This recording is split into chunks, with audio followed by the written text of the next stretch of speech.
10, 9, 8, 7, 6, 5, 4, 3, 2, 1. This is Johnny Wrestling, or Johnny Takeover, as my shirt says. And listen, I want you to listen. Like, we're involved right now. It's crazy, it's loud, it's hectic. We're in New York City, but I want you to listen to the No Holds Barred Network.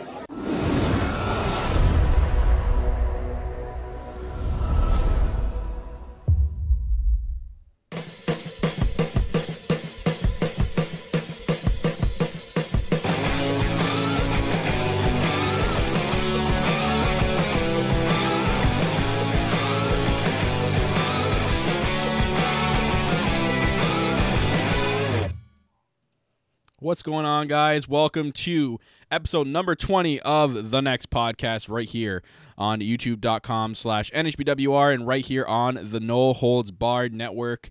I'm your host, as always, the self-proclaimed greatest host of The Next podcast and owner and CEO of the No Holds Barred Network, Kyle Masters, and I'm always joined by my host on the show. He is the host that runs the West Coast, Hollywood,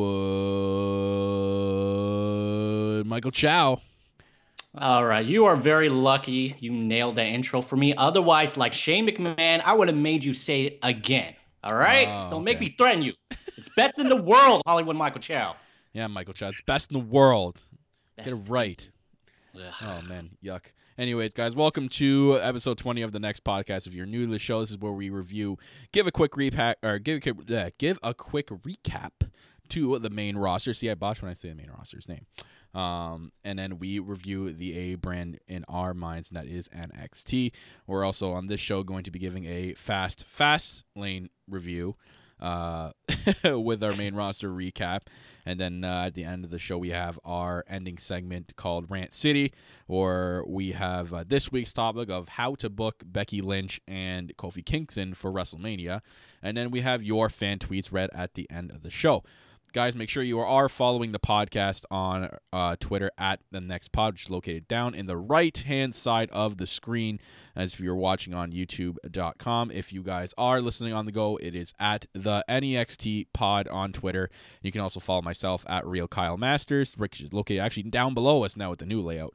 So Real Kyle Masters down here, and then Michael Chow, his Twitter handle is right below him as well, at Michael Chow TV. Down below Michael, not up anymore. I moved it down. Oh, sorry. Yeah, sorry. Whoops, sorry.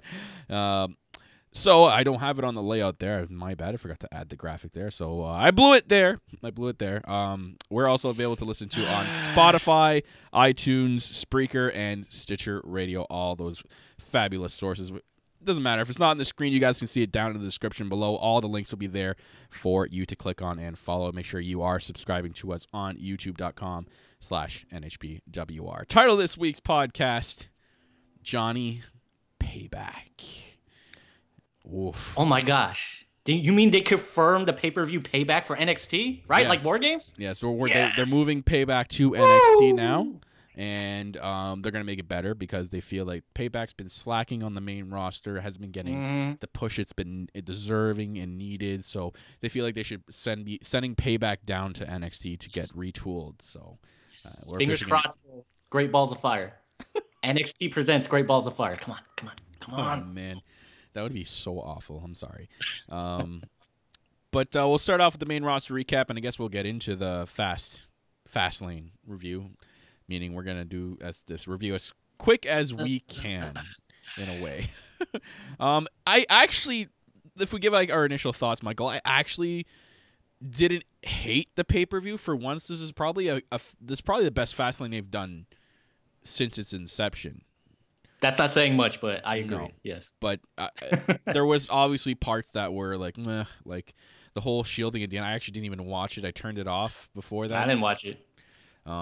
But aspects of the show that I liked, it was weird. The whole thing with Kofi Kingston, I think it was a big thing to talk about throughout this whole pay-per-view. With like Mr. McMahon and stuff. Like, I don't know, man, they're pushing this feud to its limits here, and you obviously get the Daniel Bryan feels from when he had the battle against the Authority, right? Back when he got added into the triple threat match at WrestleMania for the WWE World Heavyweight title. So I'm getting that feel, obviously, with the Kofi Kingston thing. He said, yeah, you're added.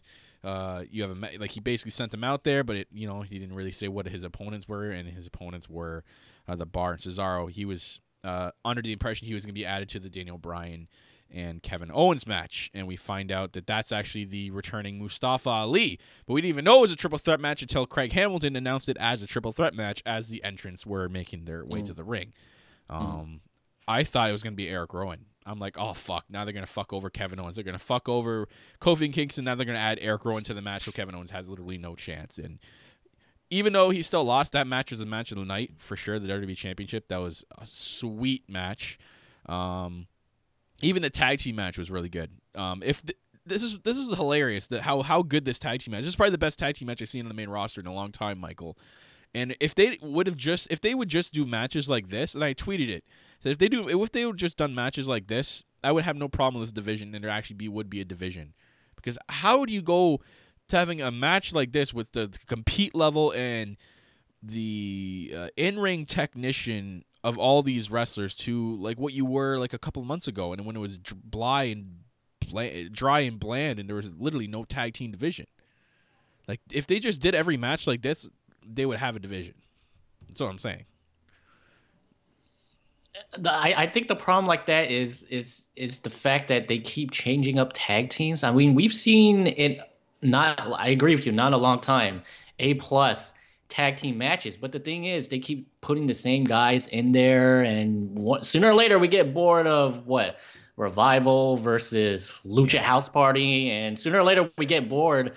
Even though the matches are good, we get bored of Usos versus New Day. And the problem with Vince is he keeps breaking up tag teams that work. Rusev Day, great tag team. Shelton Benjamin, Chad Gable, great tag team. But they keep breaking up these tag teams, and they really didn't need to. And I just want to bring up the fact that every team in this triple threat were former NXT guys. So it's just NXT's here to save the day. I mean, and I hope Vince doesn't think this is a solution to everything. Then what we get here is like, oh, next week, Undisputed Era is coming up to the main roster. Hey, guys, week after that, Forgotten Sons coming up to the main roster. You just can't keep bringing people up, even though Vince says, oh, the reason why is because these characters are stale. But these guys aren't in charge of their character. Vince is. So you only have yourself to blame. So yeah. So for Fastlane, we'll start with the pre-show match really quickly. I didn't see it because I completely missed the pre-show. I'm sorry. Apparently, the New Day defeated Shinsuke Nakamura and Rusev. Was that impromptu or was that booked? It was impromptu, but it was announced after the go-home shows for Raw and SmackDown. And in fact, Xavier Woods had tweeted out saying, "I'm glad there's social media because I had no idea there was a match until I went on social media." So this just proves how much they involved the talent. Right. When Xavier Woods said, "I didn't even know I had a match," and then there was supposed to be a second pre-show match with Andrade Cien Almas versus Rey Mysterio. Fans crapped all over it, saying, "Why is this in the pre-show?" And then they ended up changing that match. They got it onto the main card, and he pretty much changed it completely to a fatal four-way. Yeah. So New Day defeated Shinsuke Nakamura and Rusev. Cool. I mean, I didn't see it, so I have really nothing to say. Usos defeated The Miz and Shane to retain their titles. I really didn't think they were going to win the titles back. I knew this was going to be the spot that it was either going to be Miz or Shane that turned on one another, and it ended up being Shane, which I'm actually really shocked that Shane is playing the heel here in this, because does it make sense for Miz to be like the heel in this storyline? Yeah, but I think they want to go for something different. Shane McMahon's been in, WrestleMania the last 3 years, and he's always been kind of the baby face. I think they made the right move because I heard that this was the plan ever since he won the World Cup. But with the fresh start, they kind of just delayed this. But I really like the segment. It got pulled off a lot better than I thought. I like the part that he wailed on the Miz. He put him in that submission hold, and props to the Miz for selling that. Like, he's like confused. He's in that hole. He's like, what is going on here? And then they got the dad involved. It was great. And I'll agree with you there, because Miz is like the type of guy that would be perfect for Shane in terms of selling a lot of stuff, because we all know that Shane is A, not the actual best wrestler in the world, and B, he can't really wrestle that much per se, because he's not he's not a wrestler that wrestles all the time. You know what I mean? Even back in the day, he barely wrestled. Like he's not a wrestler. So he needs someone he needs someone good to work with. That's why you've seen him wrestle these people the last couple of years, aka The Undertaker, aka AJ Styles, and now The Miz. Like, he's wrestled people that are able to work with him to make him look good. So I think Miz is perfect for that role, as you brought that up, and the whole thing with his dad, that was great. So storyline wise, that was perfect. So yeah, I kind of see the brighter side here as Shane is the heel. I think this is totally going to lead to, honestly, hashtag Mike Chow Creative. I believe they are going to go with The Miz versus Daniel Bryan at SummerSlam. And with Daniel Bryan having a authority figure in his corner, Shane McMahon, I think it really sells it. It's going to be like Daniel Bryan's the heel, and he has the backup of Shane McMahon, who's basically running SmackDown. And if they do it correctly, this could really, really work. Could be and like I'm really fingers a crossed. Vince and Rock, like the corporation. I see what you mean. Yeah, that could work. Yeah, maybe like Shane joins the whole Green Planet bandwagon, right? Oh, they try to make a greener SmackDown, right? I could see that. That'd be cool. Change everything from blue to green. Oh fuck. Yes. Bring back Velocity. Oh my gosh. Yeah. Asuka defeated Mandy Rose, man. We said it, Michael, in the predictions that this was supposed to be this is the match that we this is what would give us our judgment call on Mandy Rose, and she failed. Nope, that was it. No one is ready for Asuka. There's no one on the roster currently that can match Asuka right now. Get her some talent, please, because her WrestleMania match now, I'm scared that it's going to be Lana, and I'm going to be pissed off if it's fucking Lana, because that is the worst choice, A. B, there really isn't anybody, because the people that could wrestle her are either on a different brand or they're already in a different storyline on SmackDown. So, like, it's going to suck. This is bad. This was really bad. The finish made no sense. Why was Sonya Deville reaching for that kendo stick? Tripping on the apron, and then they did the exact same thing on SmackDown, but reversed. Then Sonya tripped on the ring apron. Is the ring apron like what? Asuka's secret tag team partner here? I don't understand this. And I just want to throw this out here. I have a theory that I believe that the WWE is purposely sabotaging the SmackDown Women's Championship and match, because here's the thing. They really want to promote the fact that the Raw match, Ronda Rousey, Becky Lynch, and Charlotte Flair, is the match to see, which will most likely main event. They can't allow Asuka in that Women's Championship to overshadow that match. All right? If I were to say, hey, Asuka's going to take on Nikki Cross in a street fight like they did at NXT, and he put on this great feud leading into SmackDown, they can't allow that. Remember, the main focus is Charlotte, Ronda Rousey, and Becky Lynch. And they are purposely sabotaging Asuka in that title to make that other match look better. Yeah, I mean, at this point, you know what you do, in my eyes, is the winner of this women's battle royal that I know they're going to have in the pre-show faces Asuka later on in the night for the women's title. That sounds good. Right? Like, because there's not going to be any 3-week build for the SmackDown Women's Championship. That's the horrible idea. At this point, you just announced that there'll be a woman. At this point, this coming week, you announced that there's going to be the women's invitation, whatever the fuck they want to call it, battle royal in the pre-show, and the winner will face Asuka later on the night for the women's championship. There you go. That sounds really good. You know what? In fact, you know what? It's not going to happen, but we can always dream. Right. This is the fans. We're not going to get it. This is the quote. We're not going to get it, but we can dream. That's the quote from the fans. But what you have Shayna Baszler drop the title at NXT TakeOver New York, have Shayna Baszler win the Women's Battle Royale, and then it's going to be Shayna Baszler facing Asuka for that title. That would be fantastic. But I could accept Asuka dropping a title at Mania in that way. Not the way we got last year. Absolutely not. Anyways. But they're not going to do it, but yeah. So the Bar defeated Kofi Kingston in an impromptu handicap match, and Big E and Xavier were banned from ringside. Really nothing to talk about in this match. I mean, it was just, we knew what was going to happen. So we'll move on. This was a sick, again, we talked about it a little bit earlier. So the Revival faced off against Aleister Black and Ricochet, Bobby Roode and Gable. Really, really good tag team match.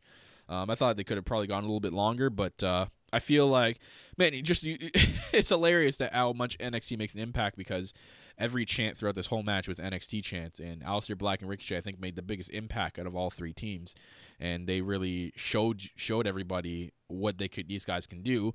I just hope for swear to God, I hope that these guys need to be in singles roles soon because their characters can't mesh as a tag team. It just doesn't go together. So I hope this is from what I read online, that this is just a showcase until WrestleMania, and then after WrestleMania, these guys will be split up. So I'm assuming you probably won't see them after Mania until the shakeup. That's my guess. The Fatal 4-Way United States Championship match. Again, this was moved from the pre-show. Wasn't it just one-on-one? It was one-on-one. Yeah, and they made it a Fatal 4-Way, adding R-Truth. And so it's Samoa Joe, Andrade, R-Truth, and Rey Mysterio. I thought it was all right. Decent match. I mean, it wasn't exciting per se. It was just like, it was okay. So it was a match.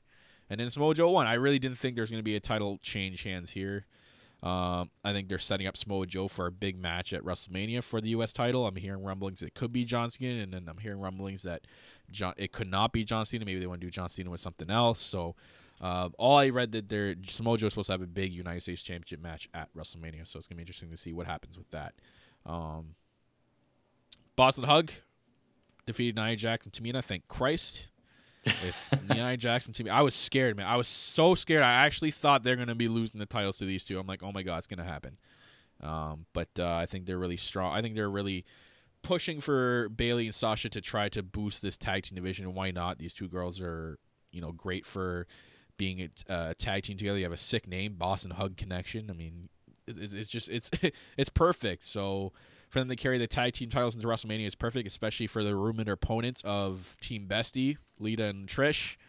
That'd be basically like the Spotlight match. And if you guys don't know what the Spotlight match means, if you think about all WrestleManias, there's always at least one or two Spotlight matches, meaning this year's is already going to be Batista and Triple H.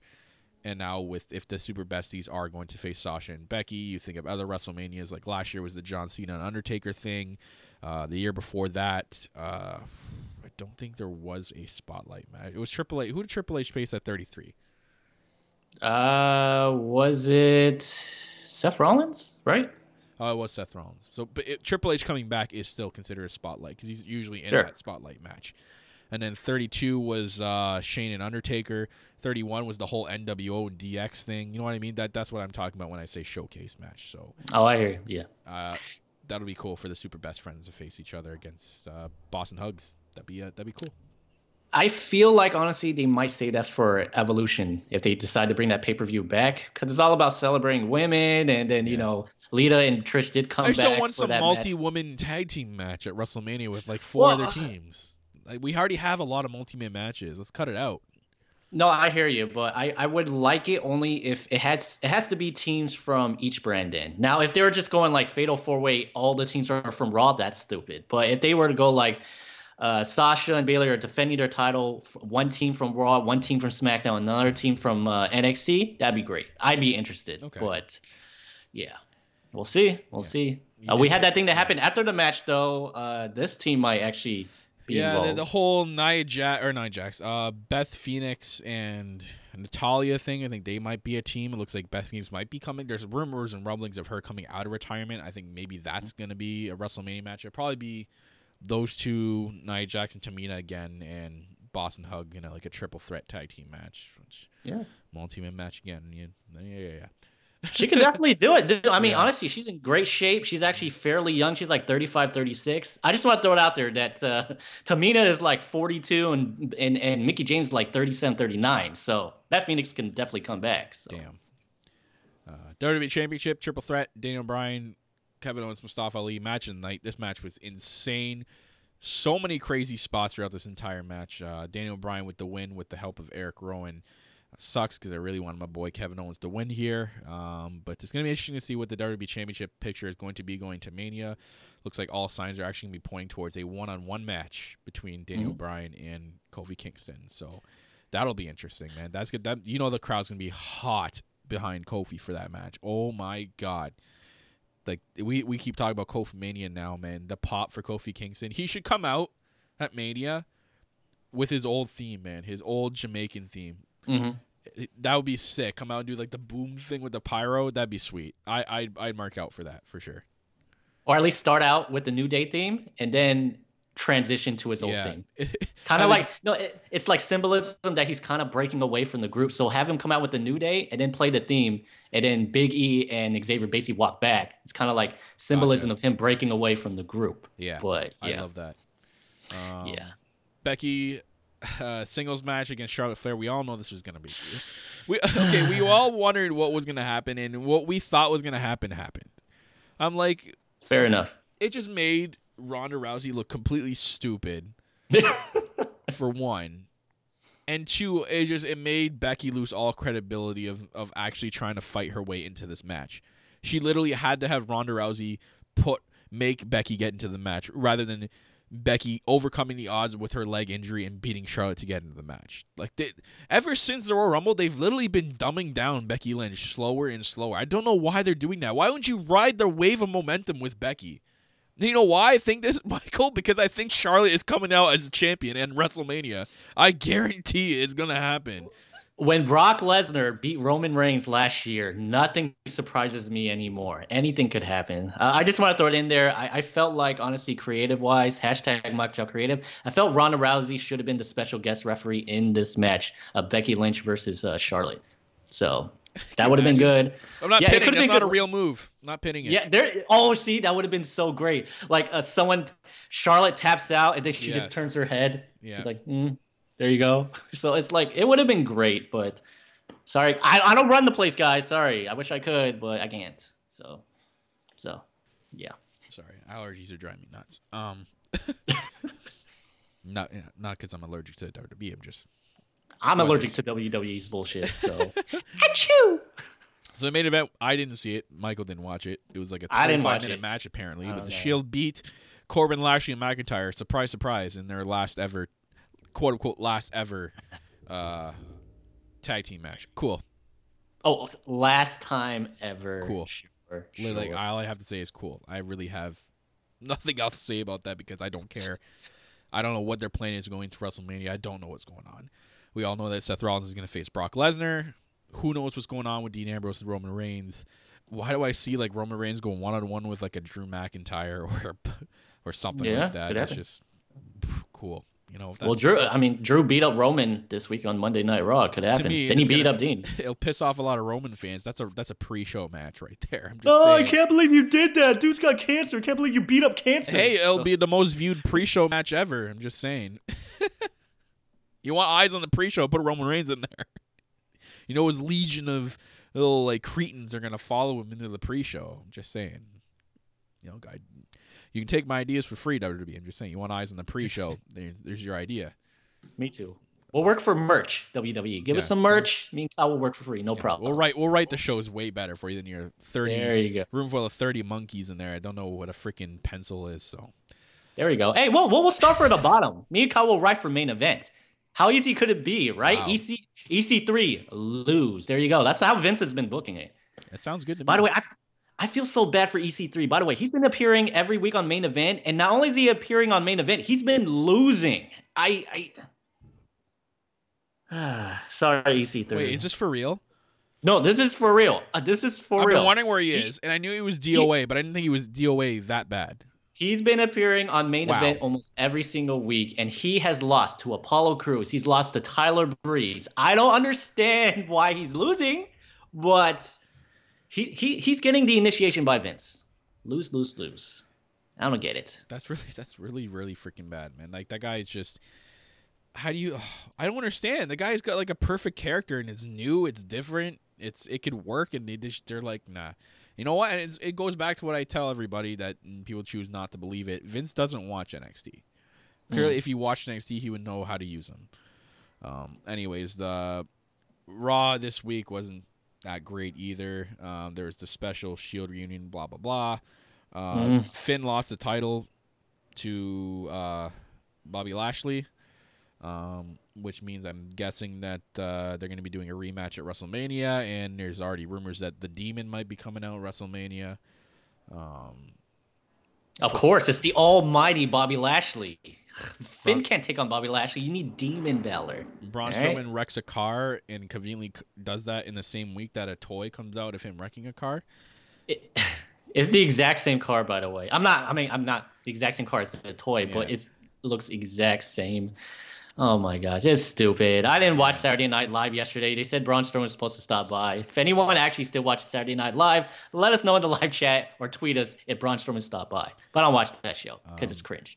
It's as bad as WWE. Dana Brooke got her ass pummeled by Ronda Rousey. Cool. So did Naoya Jose. He got drop kicked by Elias with his new hairdo. And Kurt Angle announced he will be having his retirement match at WrestleMania. Don't know against who. There's a bunch of rumors as to who that would be. Who do you think it's going to be?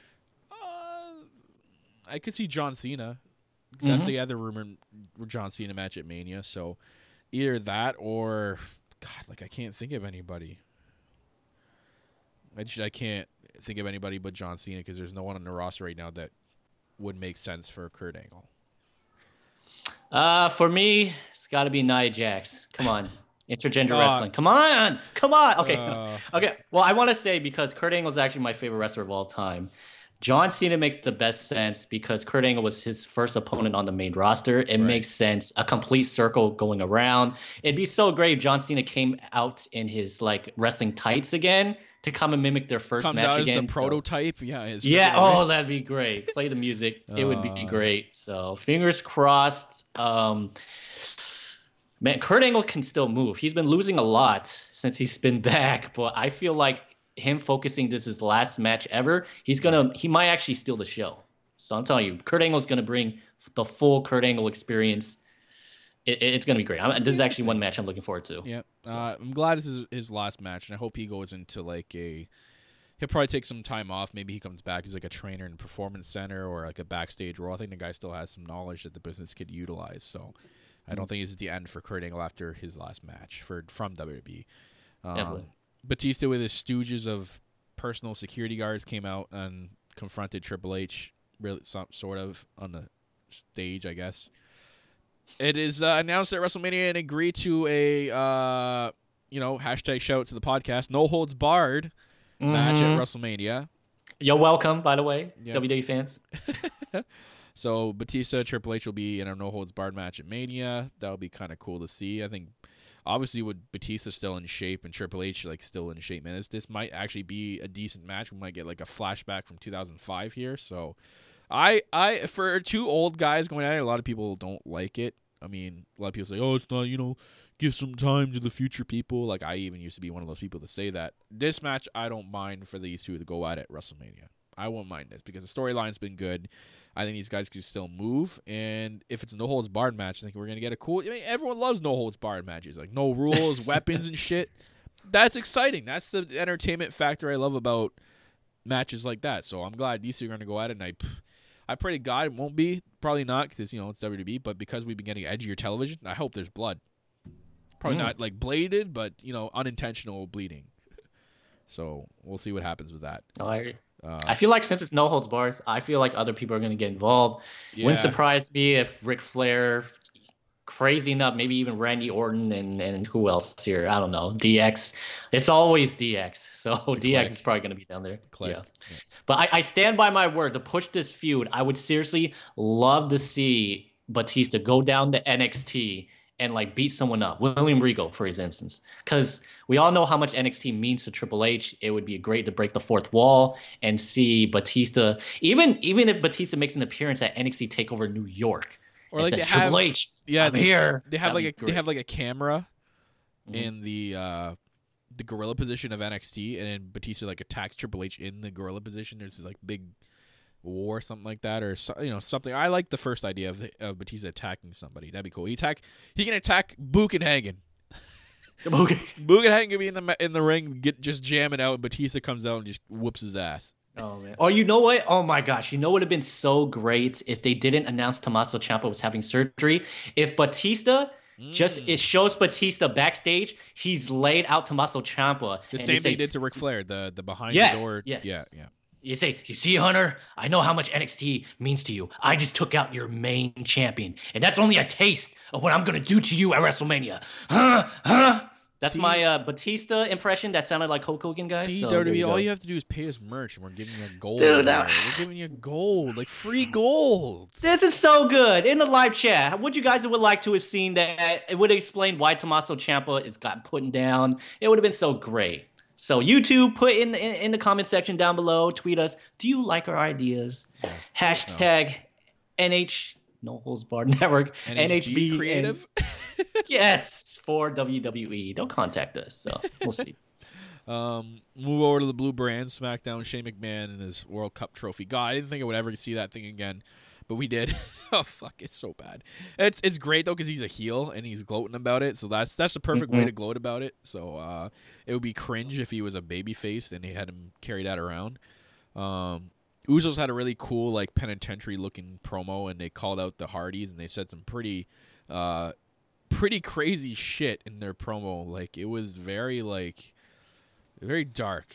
So the Usos are definitely still, I think, one of the best tag teams, man. And they're calling out the Hardys. So it looks like we're going to get the Hardys and the Usos at WrestleMania, and that's going to be a good match, too, man. The Hardys can still go. Matt's in the best shape of his life.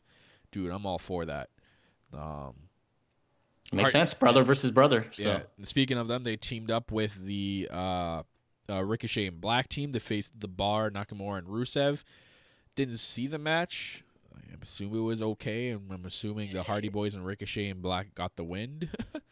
Well, I believe this was disqualification because Kofi, Kingston, the New Day ran down and beat up everyone. They even beat up, ironically, they actually beat up Aleister Black and Ricochet. They laid out everyone in the ring. Okay, then. Yeah. I don't know what the fuck they're doing. Nikki Cross has pissed me off that she's not doing anything. But Asuka faced Sonya Deville. Boring. Iconics kind of called out Bayley and Sasha. I don't know what's going on with that. Basically calling them not iconic. Well, I mean, it makes sense that after the next pay-per-view that they switch over to SmackDown, and pretty much after every pay-per-view they should be visiting the other brands. So Right. Yeah, I would love to see it. Iconics, they're good. Best part of SmackDown was Randy Orton and AJ Styles in the ring. That was great. Breaking a fourth wall, mentioning Dixie Carter. Like, fuck, jeez. Like, this was so good. And now I'm seeing, at first I wasn't seeing why a lot of people were for this. Now I am. I think promo-wise is going to be a really cool feud. Match-wise, I have faith in AJ Styles. Randy Orton, it's just, I'm so up and down with Randy Orton. I think maybe AJ Styles will have a really good match. A lot of people are calling this a dream match. I wouldn't necessarily push it to dream match. I would say it's a match that I would love to see. Not necessarily dream match. Not like I can't go without, I can't go without their careers without them facing each other kind of match. But I'm all for this. If this feud is going to continue the way they promoted this week, by all means, go ahead. Keep going. Yeah. Keep going. It's good. I mean, I knew that they were going to face each other. I mean, they even had a little bit of interaction at Fastlane, and this promo really sent it home. I'm so invested in this match. It's another match I'm looking forward to. I heard backstage that there was no script for Randy Orton and AJ Styles. They basically told these two veterans, go out there, say whatever you want, and they did. And this is what happens when you go the NXT method and say, hey, listen, we assume you watch the product. We assume you know who the other guy is. We know you're good. You've been in this industry forever. There you go. So it was great. I love AJ Styles' promo about how he says Randy Orton can't succeed without the help of others. He even named stables I forgot that he was in when he said, "Oh, you were part of the Wyatt family." I was like, "Oh my gosh, that's right. He was part of the Wyatt family." It's so good saying AJ Styles while he was doing all this stuff, breaking all these, at the age of 24, becoming the youngest champion. He was down in Florida getting a tan with Dixie Carter. I was like, hoo. Yep. You son of a bitch. I love it. Book it. Silently mentioning TNA there. There you go. So then we had a bunch of random other shit. Another big thing that happened was the Mr. McMahon and Kofi Kingston segment. So basically Vince gives Kofi the ultimatum. Okay, you can have a championship match at WrestleMania to face Daniel Bryan. You got to go through the gauntlet. He's got to go through a gauntlet match and hit his fucking opponents. My God, like, I don't know how Kofi is supposed to win this gauntlet match. Like, you're thinking realistic-wise, he can't. You can't. You look at his opponent, you're like, no, there's absolutely no way you can book this properly for him to go through the gauntlet match. I know they're going to somehow, but holy crap, man. I don't know how he's going to do it. I really don't know how he's going to do it. Well, here's the thing. It's interesting to say that the people who he announced that were going to be in the gauntlet are people who are currently in a feud with someone else. Like Randy Orton's currently feuding with AJ Styles. You could get help from him. Samoa Joe seems to be feuding with Rey Mysterio. Could get help from them. Bar looks like they're feuding with New Day, and he will possibly get help. But I will tell you right now, I feel that Kofi is going to win, but Vince is still not going to give him that He's title going to bring shot. someone else out. This is why they debut Lars Sullivan. He brings out Lars Sullivan. Oh, that'd be good. No, that'd be really good. That'd be really good. But yeah, that promo with Vince. I want to bring up something real fast. He said that Kofi was good, and he will most likely make it into the Hall of Fame. But he says the only way that Kofi will get into the Hall of Fame is as part of the New Day. And I want to bring up the fact that Chyna is going into the Hall of Fame, but she is only going into the Hall of Fame as part of DX. I don't know if Vince was trying to allude to that or whatnot, but and I also want to bring up the fact that Vince also said he had a conversation with Daniel Bryan, and Daniel Bryan said that Kofi was a B+ player. Yeah. And that's the exact same thing that they called Daniel Bryan when he was going after the world title at WrestleMania. Triple H called him a B+ player. Is so that I don't not know whether... like sad that they're rinsing and repeating that? Like, is it not like unoriginal thing right there? I'm like, oh, do you really have to bring that up? Like, you can't do something original. You have to go back in that direction. Like, for any underdog story, they always going to do the Daniel Bryan route. It is, and I want to bring up the fact, and we're actually going to talk about this later on in Rant City because it's the topic. When you guys really think about it, Kofi and Becky Lynch going toward WrestleMania, they have almost the exact same paths. They won a huge match, and now both of them have been screwed over by Vince McMahon, who have now replaced them with someone else.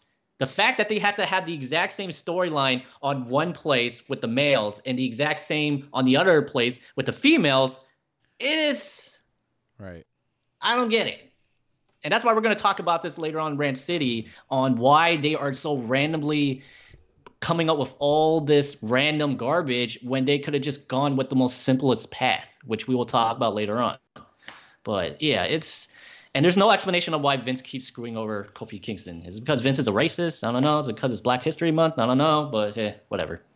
Whatever. I don't know what to say. They're breaking some boundaries, that's for sure. That's for sure.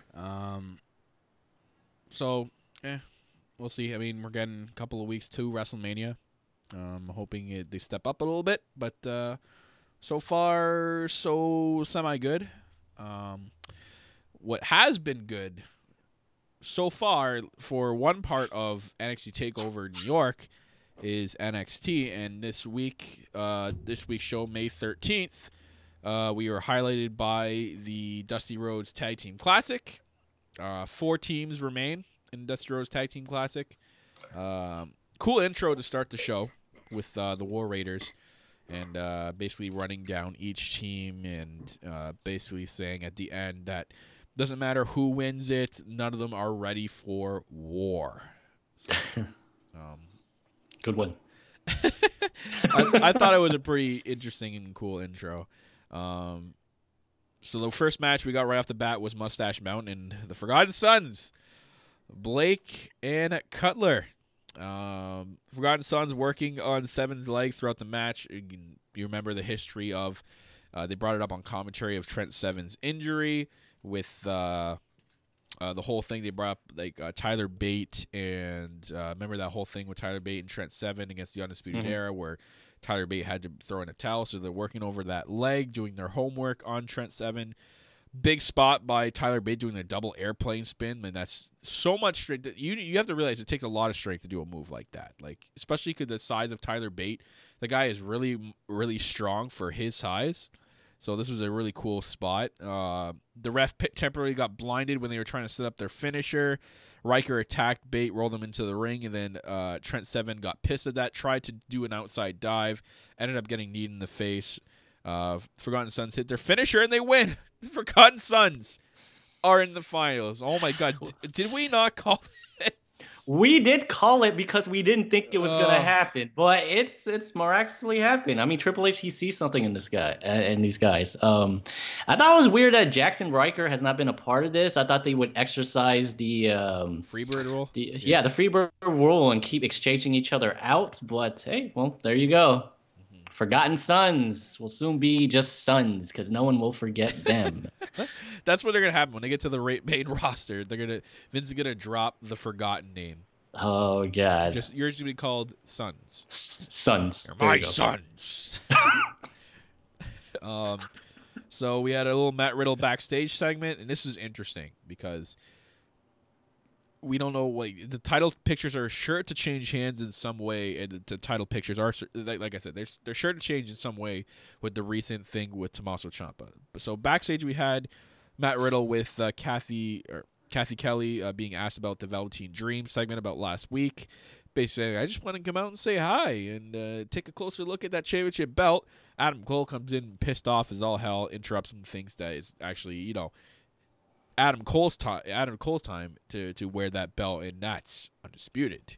Matt Riddle, what's undisputed is how about we settle this thing in the ring? You're talking louder than you're actually, you talk louder than you're actually tough, and basically your bark is bigger than your bite. And says, how about we settle this in the ring? And they kind of have like a standoff, and then bro, and it walks away. So. Looks like we're probably going to get Adam Cole versus Matt Riddle for the #1 contendership. But then, again, the title picture is surely to change hands or change in some way with the next set of tapings because of the whole thing with Tommaso Ciampa. So it's going to be interesting to see what happens with that. When the #1 contenders match for the Women's Championship, Io Shirai versus Bianca Belair. The undefeated Bianca Belair. Yeah, still undefeated somehow, Bianca Belair. Shayna on commentary, so she came out on commentary for this one. Yikes! Weirdly cut off. Like when they came back, she's already making her entrance. I'm like, okay, what was the point of cutting all that off? But she's amazing on commentary. She's really cocky, like running down both, like calling Io Shirai was like, yeah, she's great in Japan, but she's not great over here. Like she's like, that's Japan, that's different. And basically saying like, I beat Bianca. I don't know why she's even in this. Just being the cocky heel champion. Like I thought she did good work on commentary. Io definitely showing everybody why she's the genius of the sky. A lot of aerial moves in this one. She looked really good. Shayna eventually interferes, which I was shocked. I knew she's on commentary. I'm like, how is she going to get involved? I thought for sure she'd get involved after the match to see if we're going to get a winner. But she ends up attacking both of them, so causing a disqualification. The interesting thing here is that she attacked Io first. So that means that causes a disqualification for Bianca Belair winning by disqualification, does it not? So Bianca is going to have a case about this. I know that they've already booked TakeOver New York, but I guarantee she's going to bring up the fact, she's like, Io got attacked first. That means I won by DQ, so she should be #1 contender, nobody else. So anyways, Kairi Sane ends up coming out, but she gets quickly choked out. This part was sad. Are you talking about how the way she came out? Yeah, no. Okay, yes, because she came out and she did her Periscope thing. I'm like, dude, be serious, okay? Can you be serious for a couple of seconds, please? She's like, I'm coming for you. She runs down, and here's the part I can't believe this. She throws a clothesline and she misses, and then she gets choked out. Talking about silly doing the Periscope and then not even following through on you coming down to get helped out. That part was just sad. You couldn't even let Kairi Sane just give her a couple of punches and then Shayna Baszler overpowers her and then chokes her out. She completely misses a clothesline. She might as well just tripped over her own 2 feet and then Shayna Baszler chokes her out. Right. Sad story for the woman who has beaten Shayna Baszler for that title. Right. So she ends up laying out all 3 of them. Io tried to save Kairi, but didn't work.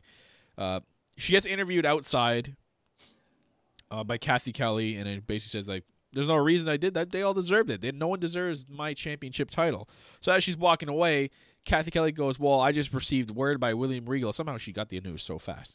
By William Regal that at TakeOver, it'll be a fatal 4-way match for that championship. So we're getting the fatal 4-way for that championship. Interesting. We kind of called almost a fatal 4-way weeks ago. We thought Candice LeRae would be in it, so it's crazy that it's going to be Kairi and Io and Bianca. So again, I'm thinking that Bianca's going to bring up the fact that she should be just alone because of how the DQ worked. It wasn't a double DQ. It was she pulled Io out of the ring. So that means Bianca, well, no, that means Io, right? If Shayna attacks Io first, that means Bianca wins. It's always the opposite. It's always the opposite. So, okay, so that means Bianca wins. Yeah.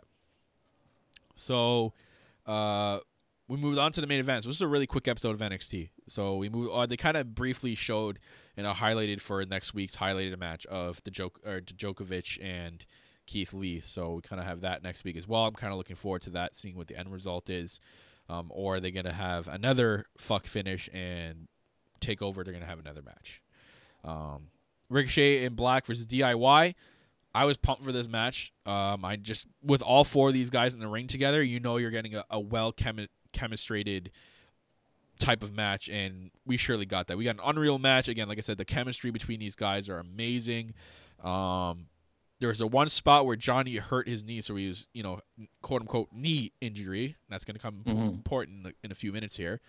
So Ciampa went to go check on him on the outside. Basically Johnny's like, man, I'll get up. Don't worry. Go back in there. And Ciampa wanted to go for a tag at one point.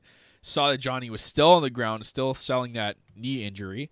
And he turned around right into a black mass, then got 630'd by Ricochet. And, man, Ricochet and Black move on. So the finals is Ricochet and Black versus the Forgotten Sons. And that's an interesting one. Because that can go either way, I think.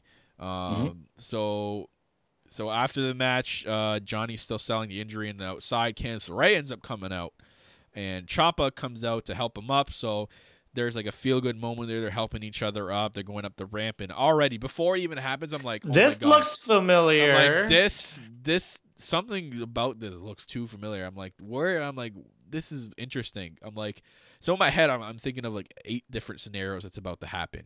So when he gets up to the stage and he falls down, I'm like, okay, it's not going to happen. But then he helps him up again. I'm like, okay, do it. And then Ciampa's going to do it again. But Johnny stops him. And if you look at Tommaso's face, he's like, like he's just shocked. And he looks at Johnny, and Johnny's shaking his head laughing. And then he's the one to throw Ciampa into the Titantron. So Johnny Payback, that's why I titled this episode Johnny Payback, gets his revenge from that spot 2 years ago. And this sucks so much they did this spot here, because now Ciampa's out for 6 months. And this is the perfect spot for them to finish this feud. Have this happen and then finish it at TakeOver New York, and they can't. This is also pretty good, because then I don't know if they are going to do it, but they can explain that due to that attack by Johnny, that's the reason why Ciampa is out with the neck injury. Yeah, I guarantee they're going to use that spot for that. Yeah, it's I will say one thing. This is only missing one thing. They should have played the NXT logo. Because you know how last time they played the NXT TakeOver logo, and then the show wasn't over, then they did that? They should have played the NXT logo. Okay. I know what you mean now. You know what actually was one of the scenarios was going through my head? Because it was all three of them going up at the same time. I thought they were all three going to turn around, and it was going to be Candice LeRae to throw Johnny into the Titantron, turning on Johnny. Oh. And then joining Tommaso Ciampa. Joining the old Christian and Trish Stratus thing, Could you imagine? That would have been a good thing to do at a TakeOver. And at normal episode of NXT would have been a little bit lackluster, but I'm glad they did what they did.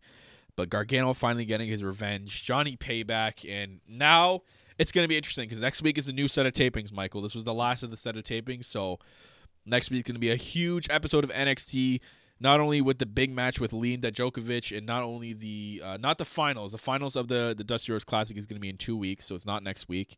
It's just going to be what's going to be announced and how they're going to book both Velveteen Dreams Championship and the main NXT Championship. So now it's going to be a vacant title at NXT TakeOver New York. So that's going to be awesome. So I'm excited, man. I can't. This is why NXT. This is why we say NXT is the A brand. I don't get excited about a show like this on Raw or SmackDown. NXT, I get so giddy and I get so excited about what they're gonna do next week, man. That's why we love it. I don't understand why they can't take what NXT does and transition it to the main roster. We all know why. There's only one man that's stopping from that happening, and him and his 30 monkeys back there. And fucking Kevin that fucking back there producing garbage television. I'm just saying, like, if they take a little bit from NXT, the main roster would be a little bit better. I will give credit to SmackDown. I always do because they've been getting better. But Raw, absolutely horse trash. The Raw's the worst brand out of all three.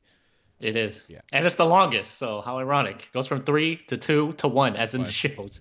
Short episode of NXT, really good, though. Love it. Very good. All the matches were really good. So basically, you just want to kind of get the Dusty Rhodes Classic out there. We get the big ending with Gargano and Ciampa. And God, I hate that. Oh, man, I hate so much that Ciampa got hurt. Because of that whole segment, I'm like, oh, my God, this is the perfect way to transition the end of their feud. And now we have to wait for that. And now that I'm hearing that Johnny's not getting called up, Michael, it's almost been confirmed that Johnny will be staying at NXT following WrestleMania, which is huge. They have a chance to finish it. And I was just talking with my one buddy Nito about this. We might get to see it at TakeOver Toronto in the SummerSlam. Maybe they're going to end it there because September is going to be 6 months. Apparently, Ciampa is actually doing really good with recovery so far, and he's looking at an early comeback. They could do it there. If he's good enough for TakeOver Toronto, we might get the ending of that feud at that pay-per-view. I just want to say that Johnny should win the championship if he's part of that match at NXT TakeOver New York. He should win the NXT championship. Number one, because he deserves it. Let's face it. Can we all agree that Johnny Gargano deserves to be the NXT champion at least one time before he leaves for the main roster? Just one time.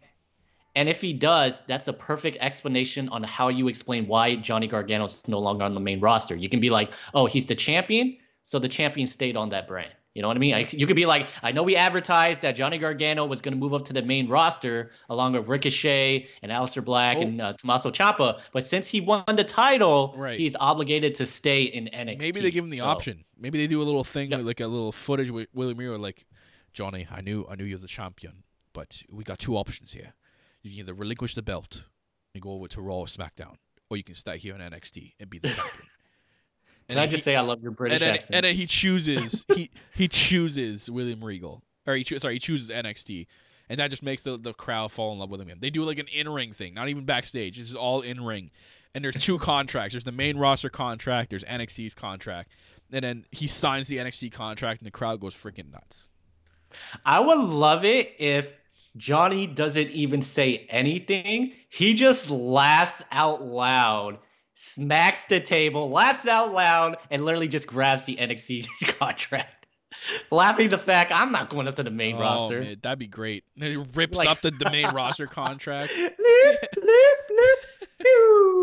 There's a whole fake wipe my ass with it. Why? Oh, that'd be so good. That's something like a Velveteen Dream would do. I feel like he would do something like that. The main roster's too good for me. That'd be great. Or I'm too good for the main roster. Sorry. Vice versa. Anyways. Everyone's too good for the main roster. But Anyways, good episode of NXT. Really good. Great. So, right now we're going to transition, Michael, into our new segment. I love this segment called Rant City. So let's go ahead and hit that Rant City theme song. What he's trying to say is, Rant City, bitch.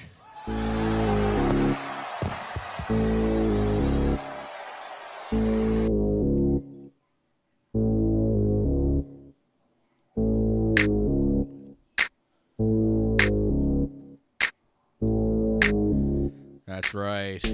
Welcome, boys and girls, to Rant City. That part of the show where myself and Michael have a topic we go over and we like to rant about. We give our opinions on it. This week was actually fan submitted. Michael, you want to do the honors here?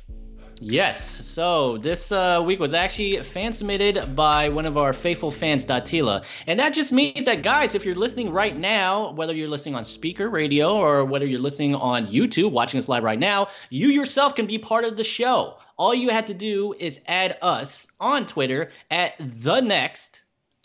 And all you have to do is submit, really. So you can even leave a comment down in the YouTube channel and tell us what you want us to talk about in our weekly program of Rant City. And this week was submitted by Tatila. She's talking about how Man, you know what? The build to WrestleMania involving Kofi Kingston has just been so random, with Vince kind of basically toying around with him. And some people are getting a little bit restless with this because we know Kofi's going to take on Daniel Bryan. But why all this stuff in between? So Datila says, how would you book Kofi Kingston going to WrestleMania? And then I myself added, how would we also book Becky Lynch? Because it's basically the same way. So, Kyle, how would you book Kofi Kingston and Becky Lynch going to WrestleMania and it being simple? Or how would you book it? Because it seems like they just put in so much random stuff. Do they need all this fluff? To be honest, if they're going to do this much effort and put this much investment into Kofi, you know what would have been, and it sucks because the timing of Kofi Mania happened after the Royal Rumble. Mm-hmm. If this was going on during the time of the Royal Rumble, I would have had Kofi win the Royal Rumble.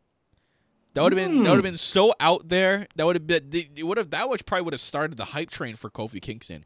You could have had the last two with someone like Kofi Kingston and someone like a Seth Rollins, and people are like, okay, it's obviously going to be Seth Rollins, but have Kofi like surprise and win it, and then do Seth Rollins do the respectable thing, going back in the ring, shake his hand, and raise his arm up, and give it to Kofi Kingston, and then you could have had like Seth Rollins win his way into the title match at another pay-per-view. Had two pay-per-views following Royal Rumble. Seth Rollins could have won his way back into the match some other time. That's almost like the least focused match of this WrestleMania if you think about it. Brock and Seth. That's like Goldberg Brock level from a couple years ago. It's just gonna be it's just a match out there. So well, I mean, it's sad, and I guess we forgot to talk about during the Raw review. Brock Lesnar's not even showing up. They had SmackDown's Shelton Benjamin appear on Raw for no freaking reason at all to stand in for Brock Lesnar, and that's just, I don't know whether they're trying to insinuate that because Shelton Benjamin and Brock Lesnar were roommates in college. Yeah, they went to the same. Yeah, they wrestled together in school. Yeah, and they were also in OVW together as guys. This was their tag team name in OVW, the Minnesota Stretching Crew. Wow, that's so bad.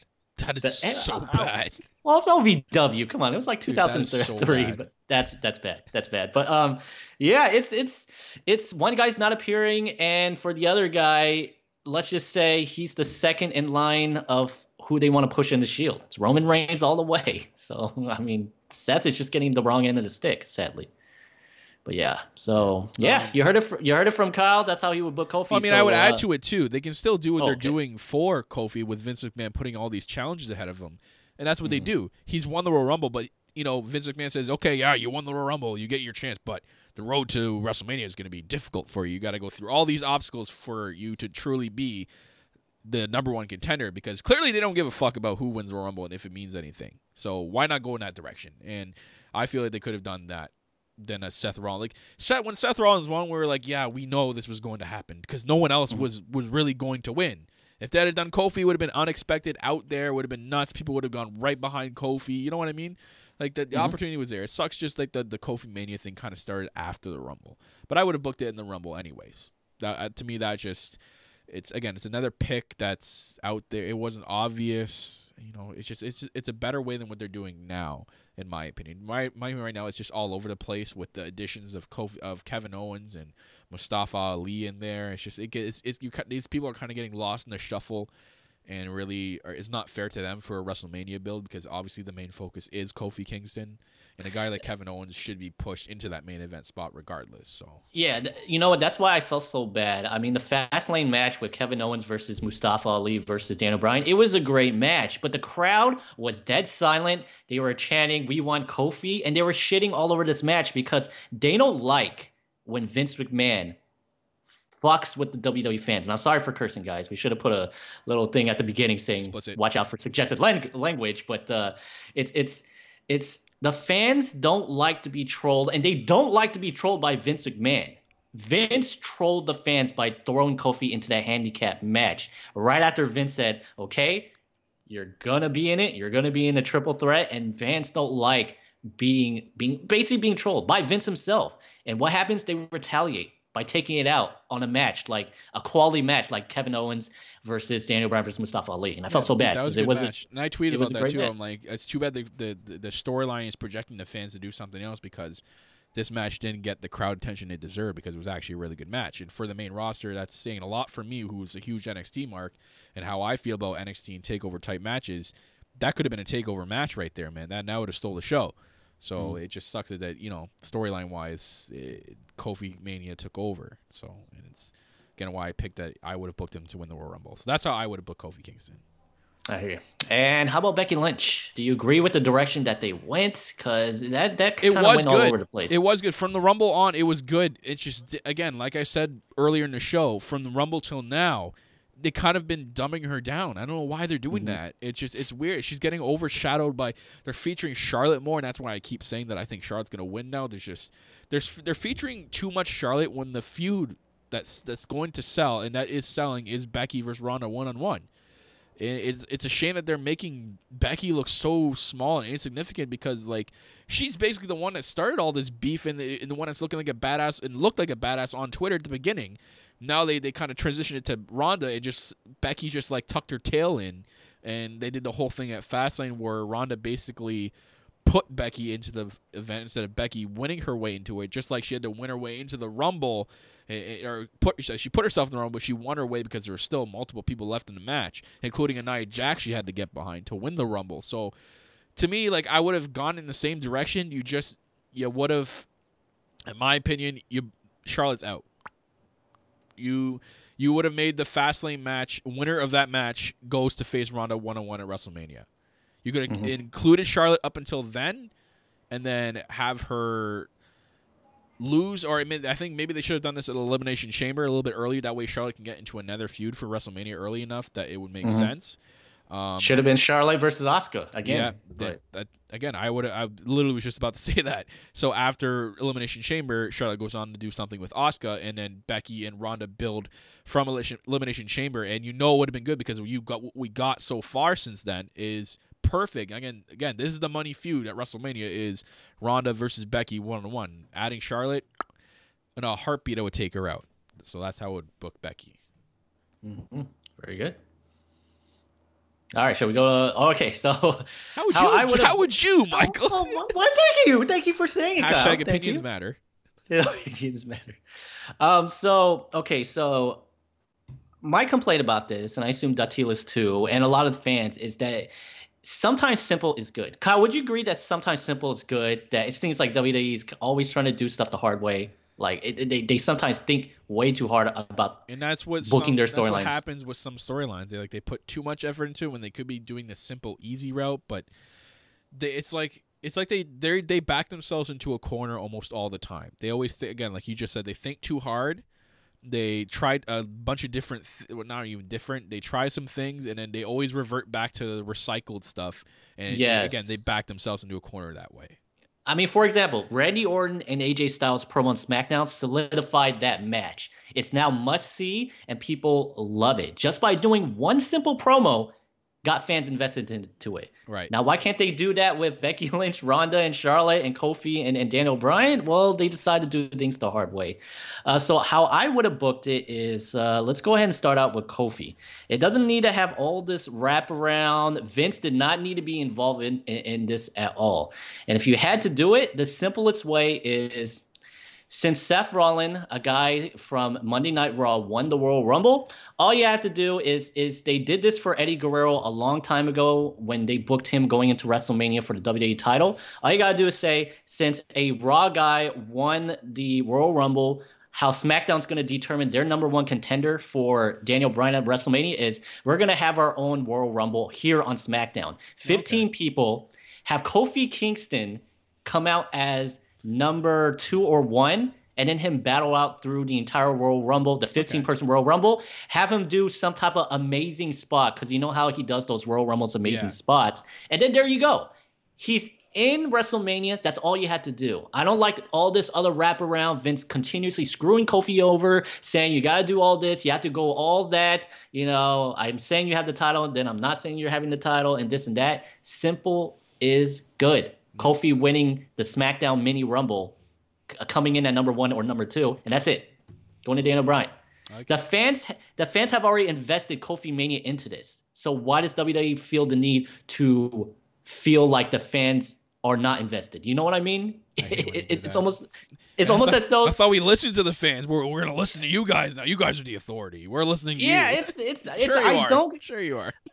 I don't get it. They book Kofi in a gauntlet match next week, and he has to get through all those guys, and they make it sound like Kofi is not over with the fans when they've coined Kofi Mania. And I know so because their stupid Twitter account has used hashtag Kofi Mania. Commentators has plugged Kofi Mania, all that good stuff. Right. The fans already invested. Go the easy route, but they can't do that. Nope. But yeah, going into Becky, booking her into WrestleMania. Honestly, once again, guys, simple is good.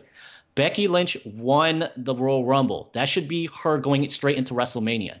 Now, in my personal opinion, they should have done things the opposite. So instead of Becky Lynch having to earn her spot into WrestleMania, it should have been Charlotte having to earn her spot into WrestleMania.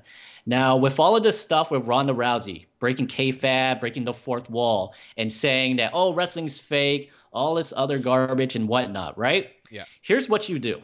The rumors have it that Ronda Rousey is leaving after WrestleMania. And what you do is have Ronda Rousey come out and give a promo saying, this is fake, the industry's fake.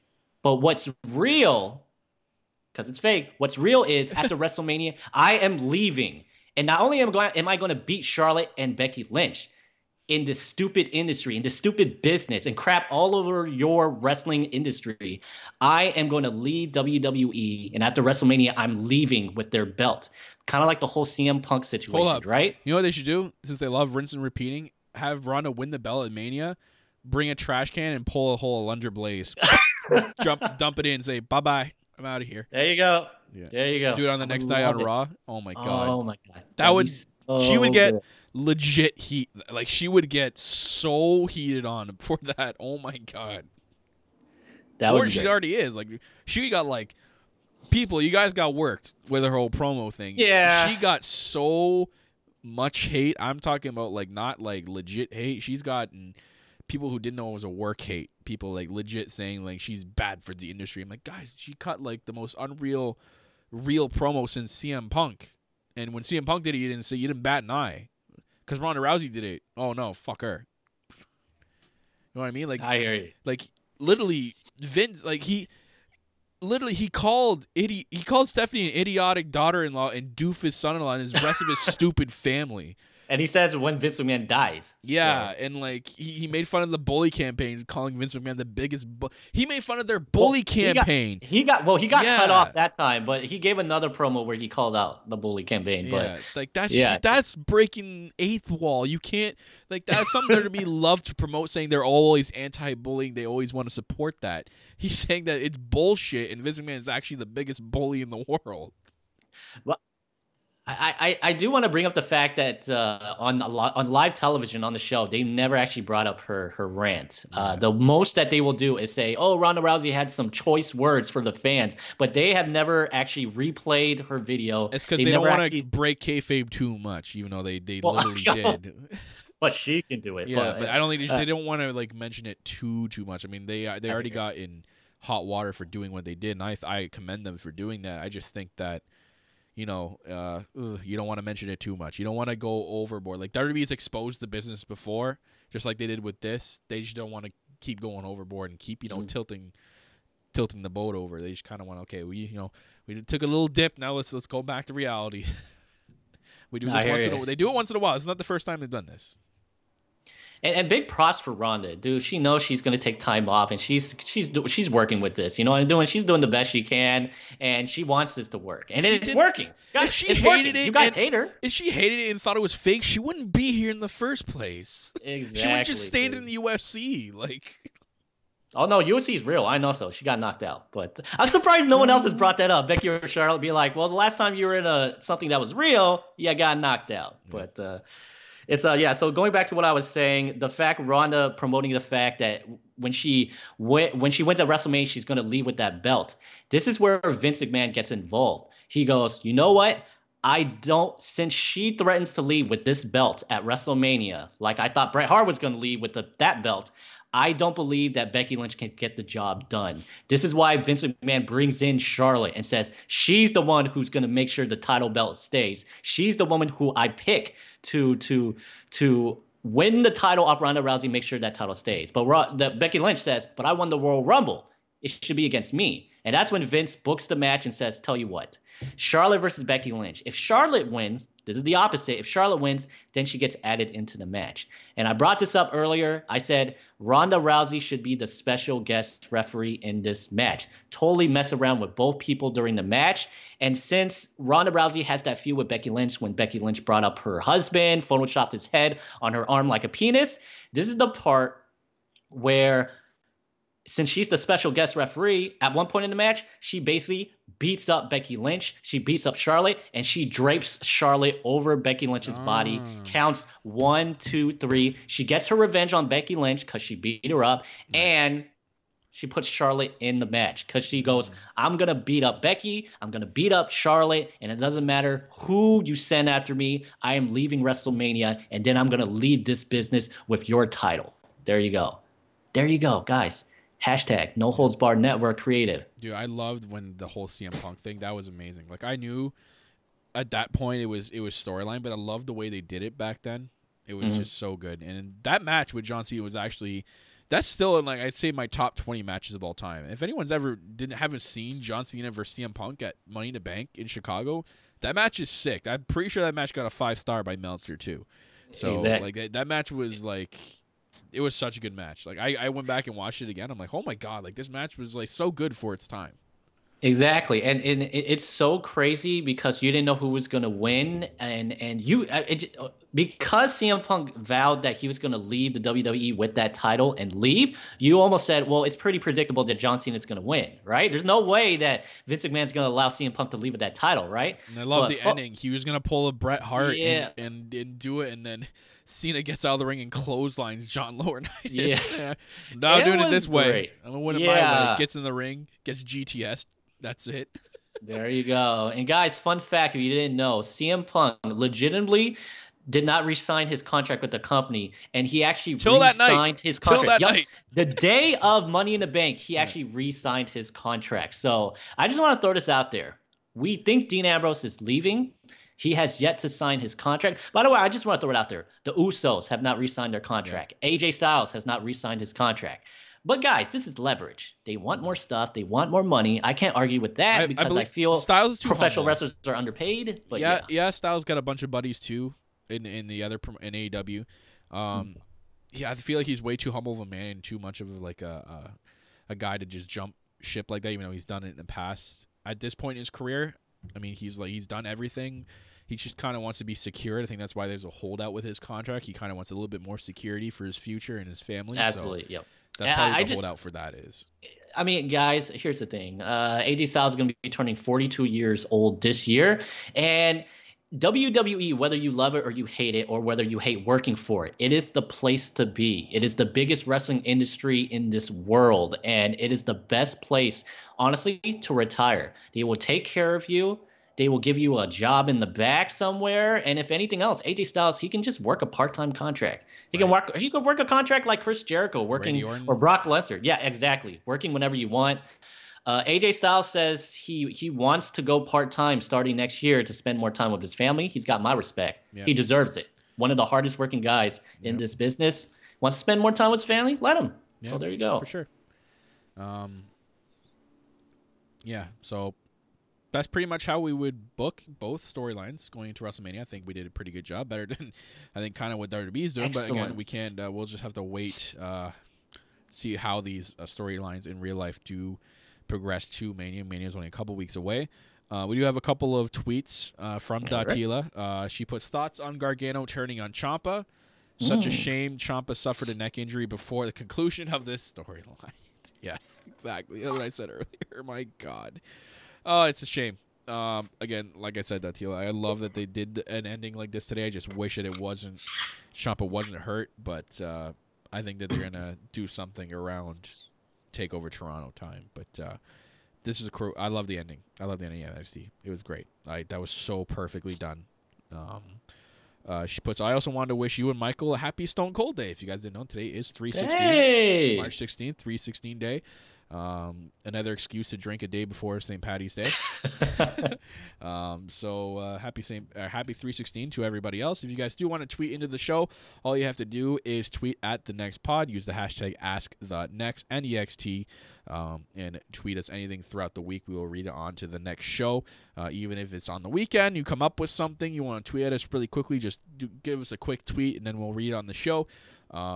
Also, make sure you are following us on Twitter at TheNextPod. You're also following myself at Real Kyle Masters and Michael Chow TV. They're located right there if you're watching the video version of this podcast. If you are listening to us on the go, you can find us by coming over to the YouTube channel and clicking the link we have down in the description box below. Make sure you're also following the network on Twitter at NHB Network for all network updates. We feature all review shows for, again, like this show, we review the main roster and NXT. We also have an AEW wrestling podcast on there with myself and Tiffany. And we also have Craig all the way from the UK who does UK wrestling and NXT UK reviews on the Near Fall News UK podcast located on the network as well. So a bunch of variety of podcasts for you guys on this network for you guys to follow. So make sure you are following us on Twitter for all network updates. And I'm slowly coming to the end of making the website. It is coming. It looks really, really good. I'm almost done. I'm ready. It's almost going to be ready to launch. I'm going to say maybe, I'm going to give a timeline, maybe the middle of April, we'll probably get the launch for the official website, probably around the anniversary time of this podcast. We'll probably launch it during the anniversary episode. I'm probably going to aim for there, but it looks really, really good. I've had a little bit of help from outside sources as well with it, so it looks very, very well done, guys. So get excited. That's going to be an official hub for everything on this network. Is going to be on there. You can watch live shows on there. You can go back and watch previous episodes of the podcast on there, so you don't have to always go to YouTube to find us. Our YouTube live will be actually posted on there as well for you guys to watch on the website as well. It's going to have everything on there. Updates for each channel is going to be up on there. It's going to each have its own page. And it's going to have a lot of stuff on it. I'm working a little bit more on it right now, so be patient. The official website for the network is going to be up slowly but surely. Other than that, Michael, I don't think I have anything else on the agenda here. No. If you guys want to check back, we did the Slammy Awards early this week, so this is double duty for myself and Michael Chow. We had a really good episode with Brian. Long episode, but it was awesome. It's always an awesome show. We always put a lot of work into it, and it's always the best show of the year. So go check that out. It is live on the YouTube channel right now, youtube.com/NHBWR. Go and check out the official No Holds Barred Slammy Awards, the 5th annual one. So, and here's to future NHB Slammy Award shows in the future. Other than that, guys, I think that's going to wrap it up, Michael. I don't know if you have any closing thoughts here.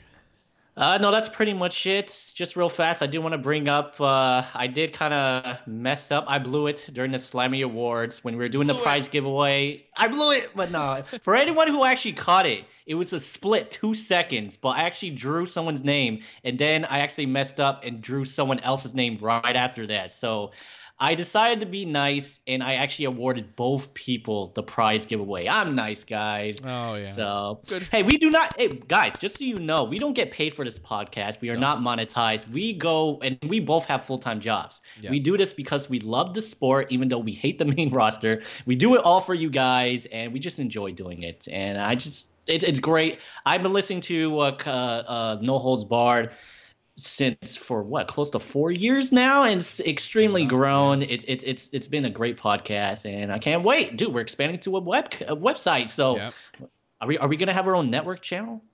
Can we start charging $9.99? I wish. Come on. All right. I don't want to charge the people. I want to give them free content. All right. I want to be different. I want to be the alternative to WWE. Exactly. Don't be like Meltzer. Don't charge money for stuff that may not be true. Except our stuff is better. So. And we don't talk negative about cancer. So. Anyways, ladies and gentlemen, that's going to wrap it up for episode number 20 of the next podcast right here on the No Holds Barred Network, your source for all WWE, NXT, NXT UK, and AEW coverage.